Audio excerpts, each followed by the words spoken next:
Hello student, this is Hemant Raikwad, teacher of Mount Litra Z School, Jhansi. Today we are going to start second lecture of Geography chapter 2, Inside our Earth.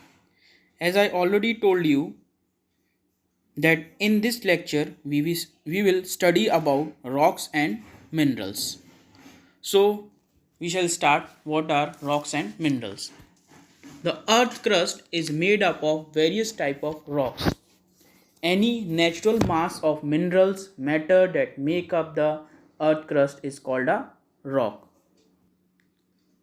Rocks can be of different colors, size and texture. There are three major types of rocks. First is igneous rocks, second is sedimentary rocks and metamorphic rocks. Can you imagine lava coming out from the volcanoes? Lava is actually very red molten magma coming out from the interior of the earth on its surface. When this molten lava comes on the earth's surface, it rapidly cools down and becomes solid. Rocks formed in such a way on the crust are called extrusive igneous rocks. They have very fine grained structure. For example, basalt. Now we will study about sedimentary rocks. Rocks roll down, crack and hit each other and are broken down into small fragments. These small particles are called sediments. These sediments are transported and deposited by wind, water, etc.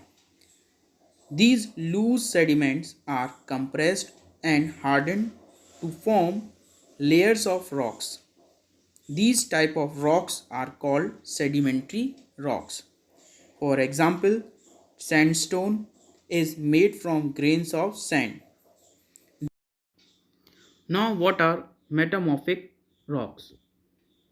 Igneous and sedimentary rocks can change into metamorphic rock under great heat and pressure. Students, you will be surprised to know that one type of rock change into another type under certain conditions in a cyclic manner. This process of transformation of the rock from one to another is known as rock cycle. Rocks are made up of different minerals. Minerals are naturally occurring substances which have certain physical properties and definite chemical composition. Minerals are very important to humankind. Some used as fuel, for example, coal, natural gas, and petroleum. They are also used in industries, iron, aluminium, gold, uranium, etc. in medicine and in fertilizers, etc.